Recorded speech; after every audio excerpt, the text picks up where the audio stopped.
পাহাড়ি রাস্তায় হালকা কুয়াশা ভেসে এসেছে। দূরে ঝর্ণার জল গড়িয়ে যাচ্ছে পাথরের উপরে। বাতাসে ভেজা পাতার সোদা গন্ধ। সাদা রেঞ্জ রোভার গাড়ি থেমেছে রাস্তার বাঁকায়।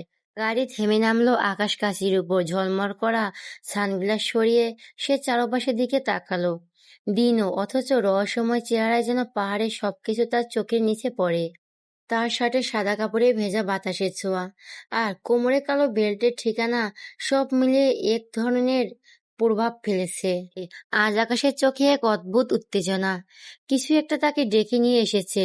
পাহাড়, কুয়াশা, বৃষ্টি, আর সেই চেনা কেবল সে বুঝতে পারছে যে মানুষটি সে খুঁজছে তাকে খুঁজে বের করতেই হবে। পায়ের প্রতিটি ধাপ পাহাড়ে ভেজা পাথরের সঙ্গে মিশে যাচ্ছে। হালকা বাতাস তার মুখে আঘাত করছে। বৃষ্টির এখনো ফোঁটা ফোঁটা পড়ছে। ঘনিয়ে এসেছে পাহাড়ে। বৃষ্টি এখন আর টুপটাপ নয়, ছাদের টিনের পড়ছে অবিরাম। একটানা শব্দে যেন কারো না বলা কথার ভার ঝরছে আকাশ থেকে। কটেজে ফিরে দরজায় ধীরে বন্ধ করলো আকাশ। ভেতরে ঢুকে আলো জ্বালালো না। অন্ধকারই তার পছন্দ। ভেজা জ্যাকেটটা চেহারে পিঠে ছুঁয়ে রেখে জানালার কাছে গিয়ে দাঁড়ালো। বাইরের শুকনো কিছুই নেই। পাহাড়, গাছ, রাস্তা, সবকিছু বৃষ্টিতে একাকার। তার মাথার ভেতরে ঠিক তেমনই অবস্থা। আজ সারাদিন একটু পর পর রাস্তায় দেখা সেই অচেনা মেয়েটার মুখ ভেসে উঠেছে। জিনিসটা সে দারুণ বিরক্ত হচ্ছে। এমন না তো হয় না কখনো তার সাথে। সে জেন্টালম্যান বরাবর। বন্ধুরা ধরেই নিয়েছে তার যে মতিগতি, প্রেম, বিয়ে, বিদ্বেষী মনোভাব, নারীর প্রতি উদাসীনতা। আজ থেকে 50 বছর তাদের গ্রুপের মধ্যে মোস্ট এলিজাবেল বেচারা হবে তাদের আকাশ এহজান চৌধুরী। বন্ধুদের সবার নাতি নাতনিদের বিয়েতে গিয়েও একই ধমকে সুরে বলবে, I don't believe in love, so rubbish. অথচ আজ সকালে সেই চোখে চোখ পড়ার মুহূর্তে তার মতো পুরুষের বুকটাও কাঁপিয়ে দিচ্ছে। ভাবা যায়? আকাশ চোখ বন্ধ করলো।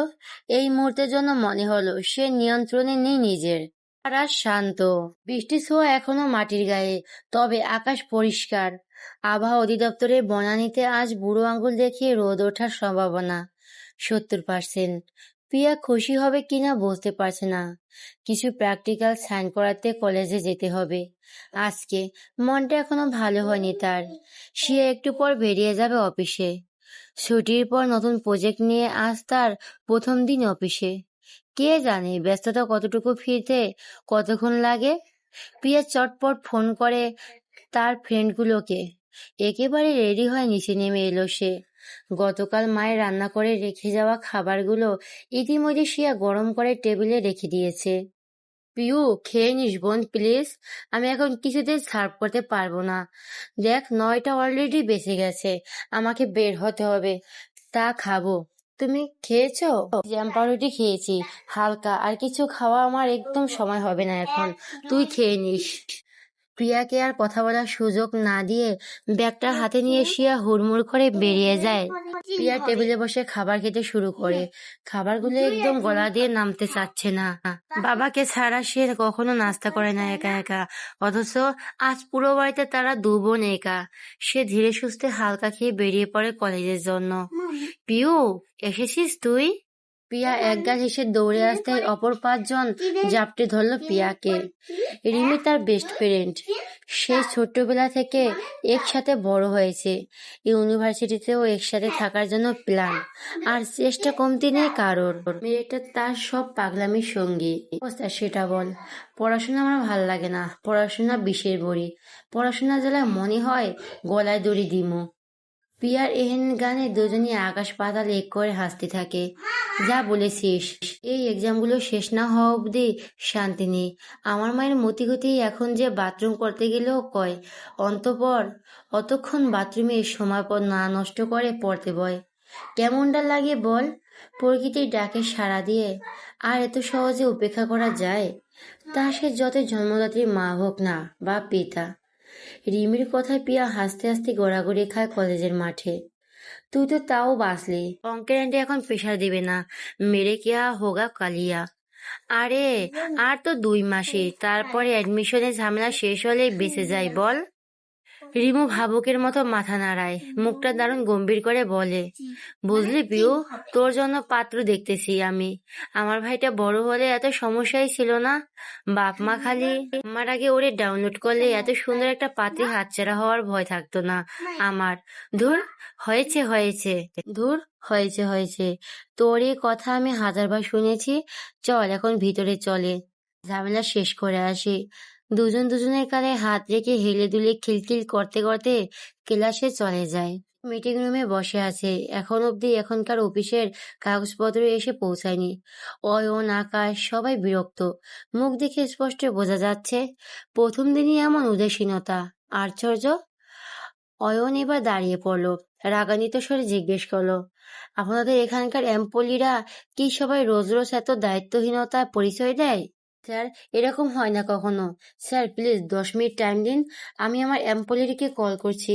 ও খুব টাইম মানে, আজ কোনো প্রবলেম হয়েছে। কথা শেষ করার আগে হুড়মুড় করে দরজায় নক করলো কেউ। ঢুকেও পড়লো তাড়াহুড়া করে, sorry sorry sorry sir, I am extremely sorry. রাস্তায় বাজেভাবে আটকে পড়েছিলাম। আই অ্যাম স প্রিয়া তাড়াহুড়া আর ভয়ে একটানা কথা বলতে বলতে মেরে গেল সামনের মানুষগুলোকে দেখে। ঘর ভর্তি মানুষগুলোর রাগ নিমিষেই পড়ে গেল। বই কি, এক একজন এক একজনের দিকে অবাক হয়ে তাকিয়ে আছে। পরিস্থিতি স্বাভাবিক করতে আকাশ হালাল শব্দ করলো। প্রিয়া নিজেকে সামলে নেওয়ার পর মুহূর্তেই আবার ছাপাই দিতে বলল, I am extremely sorry again. রাস্তায় কন্ট্রাকশনের কাজে আটকে গিয়েছিলাম, আমার জন্য প্রথম দিনই এতটা দেরি, ক্ষমা করবেন আমাকে প্লিজ। অয়ন গম্ভীর মুখে বলল, it's okay, you don't need say sorry. Mr, Mrs, Miss Inshiya Rahman. Shiya নিজের নাম বলে ফাইলগুলো এগিয়ে দিল টেবিলে। Okay Miss Inshiya, you can sit now, let's the meeting start. Ratul let go. Ratul ওঠে, প্রফেশনাল ভাবে মিটিং শুরু করে দিল। শিয়া নিজের অস্বস্তি এড়াতে পারছে না কিছুতেই। কাল অব্দি টেরও পায়নি আজকে আবার দুজনে মুখোমুখি দেখা হয়ে যাবে। যতদূর বুঝলো এখানকার প্রজেক্ট তার মানে এনাদের, তাদের অফিস এখন এনাদের পার্টনারশিপে কাজ করছে। মানে কি, তার মানে আগামী দিনগুলোতে দিনরাত তার মুখোমুখি থাকবে। প্রিয়া শান্ত অথচ কঠিন গলায় বলো, আমি তো জানতামই না তোমরা এই সাইজে আছো। মিটিং শেষে কিছু কাগজপত্র সাইন করাতে আকাশ অয়নদের কেবিনে এসেছে শিয়া। রুমে আকাশ, অয়ন, ও রাকিব, রেদওয়ানও আছে। রেদওয়ান উঠে শিয়াকে বসার জন্য বলল, miss Shia please sit. Shia file খুলে বসে পড়ল। কথা পুরোপুরি কাজের দিকে ঘুরে গেল। ডেডলাইন, বাজেট, লোকাল কন্ট্রাক্ট সব একদম ঠিকঠাক। তবুও একই ঘরে দুটো মানুষের বুকের ভিতর কোথাও অদ্ভুত খচখচানি হচ্ছে। বাকিরাও টের পাচ্ছে সেই অস্বস্তি। শিয়া বুঝলো এই মানুষগুলোর সামনে বসে কাজ করা সহজ হবে না। সময় সে শান্ত স্বরে বলল, আমি আমার হেড অফিসে কথা বলবো, যদি সম্ভব হয় এই অংশের দায়িত্বটা অন্য কারো কাছে ট্রান্সফার করা যায় কিনা। আপনাদের তরফ থেকে প্লিজ পারমিট করবেন। অয়ন কোনো প্রতিক্রিয়া দেখালো না, বলল, আপনি যেটা ঠিক মনে করবেন। আকাশ তাকালো তার দিকে, কিছু বলতে চেয়েও চুপ থাকলো। শিয়া চেয়ার ঠেলে উঠে দাঁড়ালো, ধন্যবাদ বলে স্বাভাবিক ভদ্রতার ঘর থেকে বেরিয়ে গেল। দরজা বন্ধ হওয়ার পরও ঘরটা ভারী হয়ে গেল। অয়ন জানালার দিকে তাকিয়ে রইল, তার চোখে এক চিলতে ক্লান্তি। আকাশ ধীরে ধীরে বলল, তুমি জানতে তাই না? উত্তর দিল না। সে জানতো আকাশ তাকে এই প্রশ্নটাই করবে। প্রিয়া কলেজ থেকে ফিরেছে সেই অনেক আগে। এসে বিছানায় গা এগাতেই ঘুমের দেশে পাড়ি জমালো। ঘুম ভাঙতে খেয়াল করলো অন্ধকারে নেমে এসেছে। সূর্য ডুবে পাহাড়ের দেশে অন্ধকারে নেমে এসেছে বহুক্ষণ আগেই। বৃষ্টি থেমেছে কিন্তু পাহাড়ের বাতাস এখনো ভেজা। বৃষ্টি থেমেছে কিন্তু পাহাড়ের বাতাস এখনো ভেজা। কুয়াশা হালকা, দূরে ঝর্ণার পানি পাথরের ওপর পড়ে ঝনঝন করছে। প্রিয়া জানালার পাশে দাঁড়িয়ে বাইরে তাকালো। পাহাড়, কুয়াশা, নরম আলো সবকিছু যেন এক আকাশের নীরবতায় মিশে গেছে। ঘরে একটা আলোর রেখা পড়ছিল সোফার ওপর। প্রিয়া চোখে ধরলো, শিয়া সেখানে বসে আছে, হালকা ঢিলে ভিজে, ক্লান্ত, চুপচাপ। চোখে লেগে থাকা ক্লান্তি যেন শরীরের সঙ্গে মিশে গেছে। সে হালকা হাসি দেওয়ার চেষ্টা করলো, কিন্তু চোখে সে উষ্ণতা নেই। প্রিয়া অচেনা একভাবে বুক ভিজে গেল।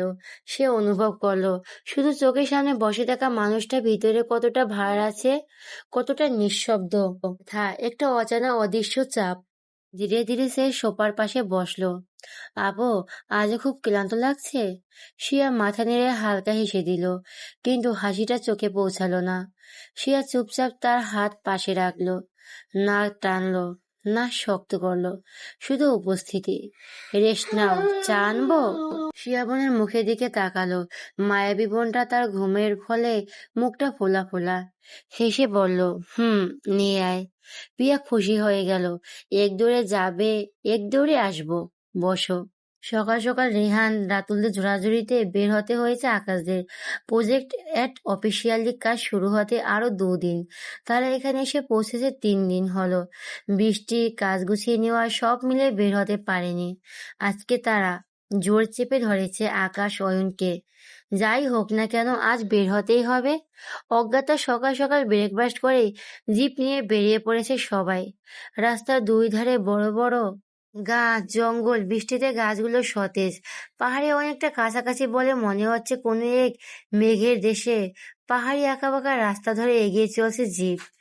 ড্রাইভিং করছে স্বয়ং আকাশ ইহুনাথ চৌধুরী। রিয়ান, এই আকাশ, অয়ন ভাই আসলে পারতো কিন্তু। রাতুল, আসার পর থেকে দেখছি ভাইয়া কিছু একটা নিয়ে ডিস্টার্বড। কিছু? আকাশ কোনো উত্তর দিল না। ওরা নিজেদের মধ্যে আলোচনা করছে। হঠাৎই আকাশ বলে উঠল, রেদওয়ান, দেখিস তো এখানকার কোম্পানি যে ম্যানেজারের দায়িত্বে আছে সে যেন কোনোভাবে ট্রান্সফার না হয়। রেদওয়ান? কে? মিস ঈর্ষিয়া? আকাশ, হ্যাঁ, যদিও এই মিটিং এ অয়ন ভাই যাবে। মেয়েটাকে সরানোর কথা উঠলে সে হয়তো কিছু বলবে না, তবুও সরানো যেন না হয়। রাতুল, কিন্তু? আকাশ এবার বিরক্ত হয়ে তাকালো।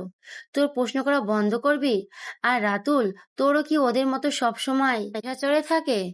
রাতুল আকাশ এর হঠাৎ রেগে যাওয়ার কারণ বুঝলো না। রাতুল, বুঝলাম না। আকাশ, যার কথা বলছি দেখে এসিস তাকে? রাতুল, আমি দেখবো কখনো? 2 দিন তো আমাদের অফিস আর কোর্টে এসে সাথেই গেল আমার। আকাশ দীর্ঘশ্বাস ফেলল।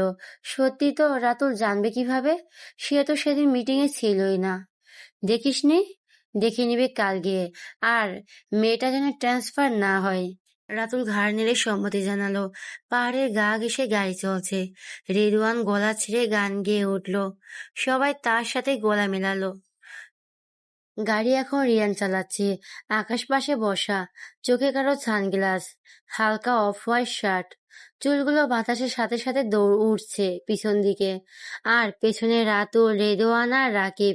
কেউ তালে তাল দিচ্ছে, কেউ গানের লাইন ভুলে হেসে উঠেছে, আবার কেউ আবার পাহাড়ের দিকে হাত বেড়ে চিৎকার করে উঠছে আনন্দে।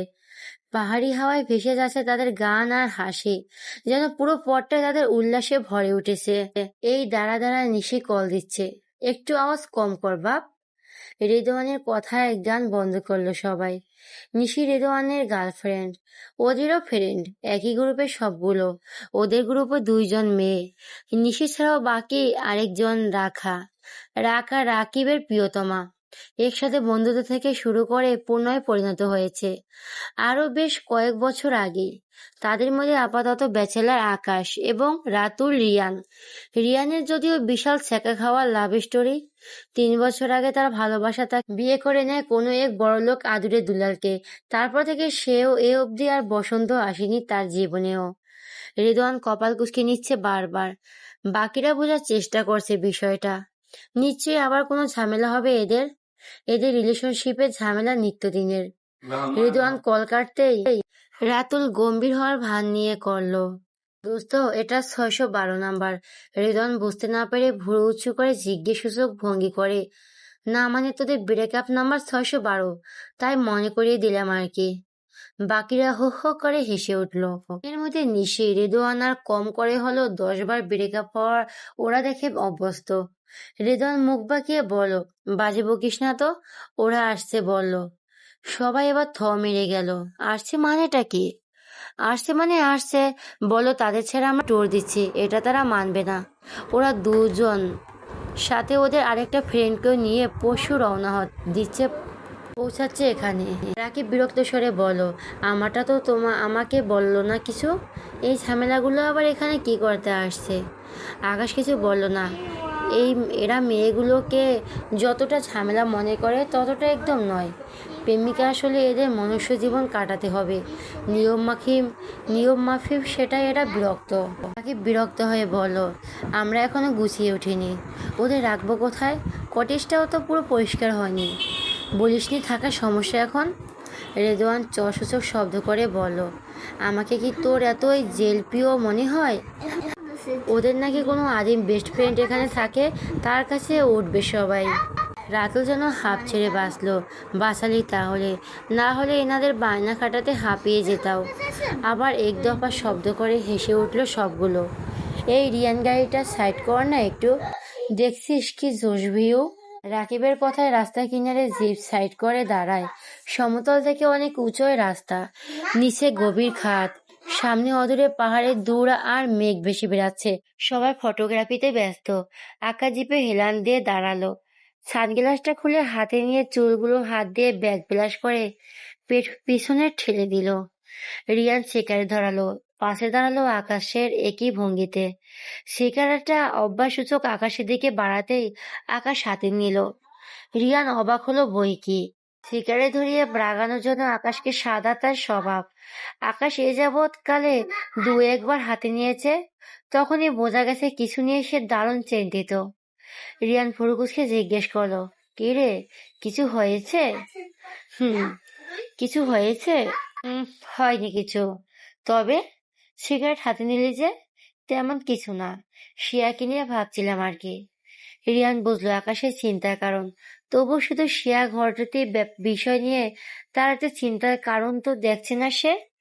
শিয়াকে নিয়ে ভাবিস না, এক অফিসে যখন চোখের সামনে পরশু থেকে 24 ঘন্টা প্রায় থাকবে, সবাই মিলে দেখবো কিছু ঠিক করা যায় কিনা। আমার মনে হয় ঠিক হবে। আকাশ কিছু বলে না, উদাসীন হয়ে সিগারেট টান দিতে থাকে। তার অবশ্য মনে হয় না এত সহজে সবটা ঠিক হওয়ার।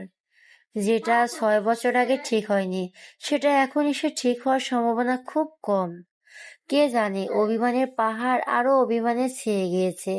হঠাৎ খিলখিল হাসির শব্দে সবগুলো ছেলে ফিরে তাকায়। অদূরে দুটো মেয়ে হেঁটে আসছে, পাহাড়ের গায়ে ফাঁকা রাস্তায় হাসি প্রতিধ্বনি করছে। আকাশ তাকায় না, বন্ধুগুলো তার বরাবরই শেষরা। রাতুল চোখ বন্ধ করে বলে, দোস্ত, মেয়ে নাকি পরি ভাই? রাকিব তার সুরে তাল মেলায়, পাহাড়ি রাস্তায় জিন পরি নয় তো? আকাশ বিরক্ত হয়ে তাদের এই মেয়ে গবেষণায়। এরা সবকটা এক একটা ক্যারেক্টারলেস। মেয়ে দেখলে এদের পছন্দ হয়ে যায়, তখন তাকে ছাড়া আর বাঁচেই না। মুখ কঠিন করে ধমক দিল, তোদের না গার্লফ্রেন্ড আছে, অথচ মেয়ে দেখলে ছেঁচড়ামি কেন এত? এত রাতুল কপট রাগ দেখায়। রাকিবকে বল, আমরা তো নেই, আমি তো তাকাতেই পারি। ঘোর সবাই বেয়াদব। মেয়েগুলো নিশ্চয়ই অ্যাকওয়ার্ড ফিল করছে। এটা কোন ধরনের সভ্যতা? আকাশের ধমকে সবাই খুক খুক করে এদিক সেদিক তাকিয়ে স্বাভাবিক হওয়ার নাটক শুরু করে। হুট করে এবার মুখ খোলে রিয়ান, আকাশ, আমি তো এমন করি না কখনো। আমার যদি কখনো কাউকে পছন্দ হয়, তুই কি আমাকে এভাবে বলবি? রিয়ানের এহেন কথায় নড়ে চড়ে ওঠে সবাই। সবার মুখে হাসি খেয়ে যায়। আকাশও হাসি মেখে তাকায় ওর মুখের দিকে। রিয়ান হেসে ফেলে। আকাশ বন্ধুর মন বুঝে ঘুরে তাকায়, কিন্তু মেয়ে দুটো ততক্ষণে পার হয়ে গেছে। একজন হিজাব বাঁধা, অন্যজন এলোমেলো হালকা খোপা করা। ইস, আকাশটা দেরি করে ফেললো তাকাতে। রাতুলে কপট আফসোসে হেসে উঠল সবাই। রিয়ান, আছি তো এখন আমরা এখানে, ছোট্ট এলাকা, স্থানীয় মনে হলো। ঠিক খুঁজে বের করে ফেলবো। এতদিনের বন্ধুর উপোস ভাঙার শখ হয়েছে যখন। রেদওয়ানের এহেন কথায় সবাই হো হো করে হেসে উঠল। কলেজের কাজ শেষে বাসায় ফিরতে পিয়া দেখে শিয়া অফিসের একগাদা ফাইল খুলে বসে আছে। পিয়াকে দেখে ঘাড় ঘুরিয়ে বলল, বনু, খাবার টেবিলে রাখা আছে, খেয়ে নে। তুমি খেয়েছো? খাবো, হাতের কাজটা শেষ করে নেই। কাল থেকে তো আবার যুদ্ধ শুরু। প্রিয়া কথা বাড়ায় না, মাথাটা বড্ড ধরেছে। খেয়ে ওষুধ খাওয়া দরকার জলদি। রুমে এসে গোসলে ঢোকে সে। লম্বা সময় নিয়ে শাওয়ার নেই, ফ্রেশ লাগছে এখন অনেকটা। বের হয়ে খোলা চুলগুলো ছেড়ে জানালার কাছে দাঁড়ায়। কাল থেকে বৃষ্টি নেই, আকাশটা যথেষ্ট পরিষ্কার, তবে আজ খানিকটা মেঘলা দেখাচ্ছে। গুনগুন করে গান গাইতে গাইতে পর্দা টেনে নিল জানালায়। শিয়ার ডাক আসলো নিচ থেকে। দেখলো শিয়া ভিডিও কলে বাবা মার সাথে কথা বলছে। দু বোন বাবা মার সাথে কথা বলে যা যার কাজে মন দিল। পরীক্ষায় একদমই সময় নেই, পড়াশোনায় একটু মন দেওয়া দরকার ভেবেই নিজের অলসতাকে কয়েক দফা ধমক দিয়ে বই খাতা নিয়ে বসে পড়ল। সকাল সকাল বেরিয়েছে পিয়া, অপেক্ষা করছে কলেজ গেটের সামনে। গোলাপি একটা চুড়িদারি পরা, চুল বরাবরের মতো তার নিচু করে হালকা খোপা করে রাখা। ঝিরি ঝিরি বাতাসের সামনে চুলগুলো চোখে মুখে ছেয়ে যাচ্ছে বারবার। বিরক্ত ভঙ্গিতে বারবার সরাচ্ছে চোখের উপর থেকে। এদিক সেদিক পায়চারি করছে রিমের আসার অপেক্ষা। কেউ কলেজে আসতে হয়েছে। শিয়া ওকে কলেজের সামনে নামিয়ে দিয়ে অফিসে চলে গেছে। প্রিয়া রিমির অপেক্ষায় কলেজে গেটে দাঁড়িয়ে আছে প্রায় 10 মিনিট। রিমি আসলে একসাথে ভিতরে যাবে। কলেজে আসা যাওয়ার ঝামেলা আজকেই শেষ। আকাশ আর রাতুল একটা মিটিং এ বেরিয়েছে একসাথে, বাকিরা আগে কন্ট্রাকশন সাইডে পৌঁছে গেছে। আকাশ ড্রাইভিং সিটে বসে কানে ব্লুটুথ স্পিকারে ক্লায়েন্টদের সাথে কথা বলে আছে। সেই থেকে সাদা শার্ট, কালো প্যান্ট, একদম অফিসের জন্য পরিপাটি করে পরা। শার্টের পকেটে কালো সানগ্লাসটা ভাঁজ করে রাখা। পাশের সিটে রাতুল কাঁচা ছোলা চিবাচ্ছে, পকেট থেকে বের করে। কল কাটতেই রাতুল বলে উঠল, ছোলা খাবি? আকাশ বিরক্ত হয়ে যায়। আশ্চর্য, একটা গুরুত্বপূর্ণ কাজে যাচ্ছে, পকেট ভর্তি কাঁচা ছোলা। তার বন্ধুগুলোর কোনো মানার্সই নেই। তোর ছোলা তুই খা, রাবিশ। ছোলার কত শক্তি জানিস তুই? রাবিশ বলছিস কেন? ছোলা খেলে সব ধরনের কার্যক্ষমতা বাড়ে বলে বাঁকা হাসতে থাকে রাতুল। তার ডাবল মিনিং কথা ধরতে পেরে আরো বিরক্ত হয় আকাশ। যার যেটা প্রবলেম তার সেটা নিয়ে চিন্তা করাটা স্বাভাবিক, আবার বোঝা উচিত ছিল। It's okay, you carry on. মোটেও আমার কোনো সমস্যা নেই, ভবিষ্যতে সার্ভিস যেন ভালো দিতে পারি তার জন্য তো চেষ্টা। খেয়েই দেখ না, বললাম তো আমার সার্ভিসিং এ কোনো সমস্যা নেই। তোর নিজেকে নিয়ে ডাউট, তুই খা। রাতুল আকাশের কথায় খিটখিট করে উঠল, শালা আমার প্রবলেম কে বললো? কি চেক কর শালা, দূরে সর। আমি তোর মতো গিয়ে না শালা। আমি গে আমি গে এবার যদি একটা মেয়ে পটাতে না পারি, আমার নামও রাফসান রাতুল না। মিলাই নিস তুই। রাতুলের কথায় আকাশ ঠোঁট টিপে হাসে। ছেলেটা সবসময় ওর পেছনে লাগে, অথচ একবার ওর লাগতে গেলে খেপে যায়। ড্রাইভিং এ মনোযোগ দেয় সে। Miss Inshiya Rahman, you are sorry, but এই মুহূর্তে প্রজেক্টটার এমন পিক পয়েন্টে এসে কিছুতেই আপনাকে আমরা এখন ট্রান্সফার করতে পারছি না। কিন্তু স্যার, কোনো কিন্তু শুনতে চাচ্ছি না। চৌধুরী কোম্পানি থেকে পারমিশন দিলেও আমাদের কোম্পানির ক্ষেত্রে এখন নতুন ট্রেনলি ম্যানেজ করে প্রপার ট্রেনিং দেওয়ার মতো সময় নেই। আপনার পিছনে আমরা অনেক ইনপুট টাইম দিয়েছি। প্রজেক্টের কাজ আজ থেকে শুরু হচ্ছে। আমি চাই না আর কোনো এক্সকিউজ আপনি আমাদের বা চৌধুরীদের সামনে দেন। বুঝতে পারছেন নিশ্চয়ই? আর যদি এত কথার পরও আপনার কিছু বলার থাকে, আমি বলবো রিজাইন করুন। সরি স্যার, আমি লেটার উইথড্র করছি। আমি সামনে নেব সবটা। শিয়া বসের রুম থেকে বেরিয়ে আসলো। প্রজেক্টটা থেকে ট্রান্সফার এর জন্য পরশু লেটার দিয়ে গিয়েছিল। তার পক্ষে চৌধুরীদের সাথে কাজ করা সম্ভব নয়, কিন্তু কিছুতেই বস তাকে ট্রান্সফার করবে না জানিয়ে দিলেন। জোরে শ্বাস ছাড়ল সে। কিচ্ছু করার নেই, চাকরিটা তার স্বপ্ন। কোনো ব্যক্তিগত সমস্যার জন্য সে সেটা ছাড়বে না। প্রফেশনালিজম বজায় রেখে কাজ করলেই তো হলো, এত ভাবার কি আছে? এমন হাজারটা বুঝ দিতে দিতে সে করিডোরে এসে দাঁড়ালো। বাড়ির শীতল বাতাস বইছে, চোখে মুখে লেপ্টে ছুঁয়ে যাচ্ছে সেই শীতল বাতাস। সে আকাশের দিকে তাকিয়ে চোখ বন্ধ করে নিল। সময় তাকে যেন জোর করে 8 বছর আগের সময় ফিরিয়ে নিয়ে যেতে চাইছে। তখন তার বয়স 18, কলেজের গণ্ডি পার হবে। কিছুদিন পরে এইচএসসি, অথচ ফিজিক্সে সে দারুণ দুর্বল। কিছুতেই ফিজিক্সের ভয় সরাতে পারছে না। ঠিক করলো বাবা মাকে জানাবে, এই কটা দিনের জন্য হলেও আলাদা একটা টিউটার চাই তার। গিয়ে বন্ধুদের টিউটরের কথা জানাতেই তার বেস্ট ফ্রেন্ড রাকা জানালো তার এক ফ্রেন্ডের বড় ভাই ঢাকা বিশ্ববিদ্যালয়ের ফিজিক্সের স্টুডেন্ট, দারুণ ফিজিক্স বোঝায়। সেও নাকি 2-1 দিন পড়া দেখতে গিয়েছে। শিয়া রাজি থাকলে তাকে বলে দেখবে। শিয়া না করে না। 3 দিন পর রাকা জানায় পড়াতে রাজি হয়েছে, কিন্তু ফি নেবে না, ছোট বোনের ফ্রেন্ড হিসাবে পড়াবে। শিয়া প্রথমে মানতে চায় না, কিন্তু ভেবে দেখে লাভ, বই ক্ষতি তো নেই। পড়তে শুরু করার পর না হয় ধীরে সুস্থে ফির কথা বলবে। শিয়া পরের সপ্তাহ পড়তে যায়। সেখানে তাকে প্রথমে দেখে তার কিশোরী মন থমকে যায়। একটা পুরুষ তার হৃদয় থমকে দেয়। ধীরে ধীরে পুরুষটা মনটা গলে বইকে। দুটো মন এক হয়, পাগলের মতো ভালোবাসে একে অপরকে। গোটা একটা জীবন একসাথে কাটিয়ে দেওয়ার প্রতিজ্ঞা করে তারা। সময় যায়, ভালোবাসা সময়ের সাথে পাল্লা দিয়ে বাড়তে থাকে। তখন তাদের সম্পর্কের 2 বছর পেরিয়ে গেছে। হঠাৎ এত এত ভালোবাসার মধ্যেও একদিন, ম্যাডাম, স্যার আপনাকে ডাকছেন। অফিস কারকে ডাকে হুঁশ ফিরে শিয়ার। আমি আসছি। উল্টো হয়ে ভেজা চোখ জোড়া মুছে নেয়। মানুষ বেইমান, বড্ড বেইমান। শখের জিনিসকে একটা সময় পর ছুঁড়ে ফেলতেও দুবার ভাবে না। বেইমান, খুব বেইমান। কলেজের কাজ শেষে রিমি আর পিয়া হাত ধরাধরি করে বের হচ্ছে। যার যার বাড়ি দিকে রওনা দিবে। কলেজে এক্সামের আগে আর আসতে হবে না। কে জানে আবার কবে দেখা হবে পরীক্ষার সামনে। বাবা মাকে ম্যানেজ করে ঘুরতেও তো বের হতে পারবে না দুই বান্ধবী। নাটক করতে করতে একে অপরের দিকে হাত বাড়িয়ে দেয়। কৃত্রিম কান্নায় অভিমান শুরু করে দুজন। এক গাদা নাটক, সিনেমার ইমোশনাল ডায়লগ অভিনয় করে বিদায় নেয় দুজনে। যার যার বাড়ির রাস্তায় হাঁটা দেয় দুজন। প্রিয়া রিক্সার জন্য অপেক্ষা করে। কেমন যেন ভ্যাপসা গরম পড়েছে। এই তো 2 দিন আগেও শীত, সাথে বৃষ্টি, অসহ্যকর পরিবেশ। কই আজকে বৃষ্টি নামলে কি হয়? ভাবতে ভাবতে বিরক্ত হয়, এদিক ওদিক তাকায়।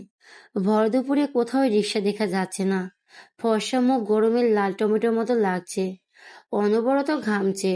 ওড়না দিয়ে মুখের ঘাম মুছে দারুণ বিরক্ত হয়ে অবশেষে হাঁটা ধরে সে। বাড়িতে ফিরতে আর আধ ঘন্টা লাগে।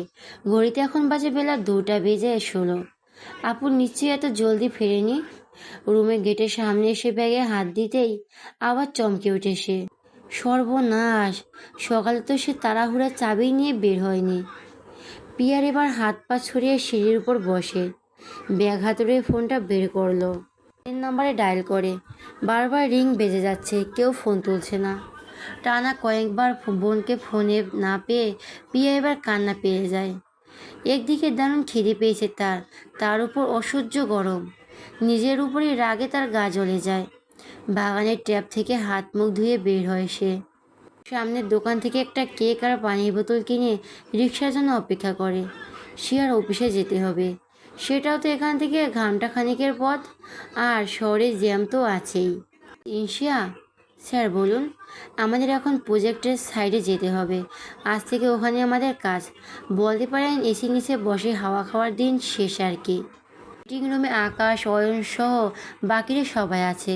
অয়নের এমন কথায় শিয়ার মেজাজ খারাপ হয়ে যায়। এসির বাতাস খায় মানে কি? কাজ করে না নাকি? তার খুব বলতে ইচ্ছে মন চাইলো, বাতাস তো আপনারা খান আর অর্ডার করেন, আর কথাও শোনান আমাদেরই। কিন্তু বলা হয়ে উঠল না। মনের কথা মনে চেপে রেখে মুখে বলো, জি স্যার, সাইডে কাজ শুরু হয়ে যেতে তো হবেই। চলুন তাহলে ওঠা যাক। কাজ অলরেডি সকাল থেকে শুরু হয়েছে, বাকিটা এখন থেকে দেখতে হবে। আকাশ কথাটা বলে ফোন হাতে নিয়ে আগে বের হয়। একে একে সবাই রুম থেকে বেরিয়ে অফিসে বাসে উঠে পড়ে। তাদের প্রজেক্ট সাইট বেশ খানিকটা ভেতরে। পর্যটকদের কথা মাথায় রেখে সুন্দর ভিউয়ের আশেপাশে করা হচ্ছে এত বড় হোটেল। প্রিয়া প্রায় 1 ঘন্টার মাথায় এসে পৌঁছাচ্ছে বোনের অফিসের সামনে। রিক্সাওয়ালা ভাড়া মিটিয়ে অফিসে ঢুকে যায়। কাউরে খুঁজতেছ মা? দারোয়ানের কথায় ফিরে তাকায় প্রিয়া। আঙ্কেল, একটু ইনশিয়া রহমানকে জানাবেন তার বোন এসেছে, আর্জেন্ট দরকার। আচ্ছা আচ্ছা, আপনি অপেক্ষা করুন, আমি উপরে কন্ট্রোল রুমে জানাচ্ছি। দারোয়ান কল করে অফিসের কন্ট্রোল রুমে। আধ মিনিট পর ফোন রেখে জানায় শিয়া অফিসে নেই। ম্যাডাম তো অফিসে নাই? নাই মানে আমাদের অফিসের প্রজেক্টের সাইডে গেছে, এখন তো আর অফিসে ফিরবে না। এবার যেন পিয়ার দুঃখের সরগলা পূর্ণ হলো। চোখ না চাইতেও পানি চলে এলো। দারুণ বোধহয় বুঝতে পারলো তার দারুণ মায়া হলো মেয়েটার জন্য। প্রিয়া কান্না গিলে নিয়ে বলল, আপনি কি একটু সেই ঠিকানাটা দিতে পারবেন? ও মা, দাঁড়াও তুমি, আমি ঠিকানাটা নিয়ে লিখে দিই। দারোয়ানি থেকে ঠিকানাটা লিখে নিয়ে আবার রাস্তায় বের হলো প্রিয়া। কিছু খেয়ে নেওয়া দরকার, কিন্তু ম্যাপে যে ঠিকানা দেখাচ্ছে সেটা তো চেনে। শহর থেকে বেশ খানিকটাই ভেতরে, সেখানে যে 1.5 ঘন্টার মতো লাগবে। ঘড়ির দিকে তাকায় সে, বেলা বাজে 4:45। নিশ্চয়ই যেতে যেতে 5:30টার বেশি হয়ে যাবে। শীতের সময় 6টা মানেই তো অন্ধকার। বাসায় ফিরে গেটে অপেক্ষা করবে নাকি আপুর কাছে রওনা দিবে বুঝে উঠতে পারে না পিয়া। মুহূর্তে মনে পড়ল, আপু বরাবর বলে গেছিল তার পেটে বেশি রাত হলে যেন জেগে অপেক্ষা না করে খেয়ে ঘুমিয়ে পড়ে। রাত করে একা একা গেটের সামনে বসে থাকার মানেই হয়। মনে মনে আপুর কাছে যাওয়ার প্ল্যানই করলো। বের হয়ে একটা অটো ডেকে নিল সে। আকাশ সব কনস্ট্রাকশন সাইট ভিজিট শেষে টেস্টে তাঁবু এসে বসে। অফিসের সব স্টাফদের বিশ্রামের জন্য বেশ কয়েকটা তাঁবু টানানো হয়েছে। সে নিজেরটা ইচ্ছে করে বাকিদের থেকে একটু দূরে নিয়েছে। রাতে আজ থাকতে হতে পারে, বাকিরা রাতভর জাগার প্ল্যানে আছে। তার হইচই একদমই পোষাবে না।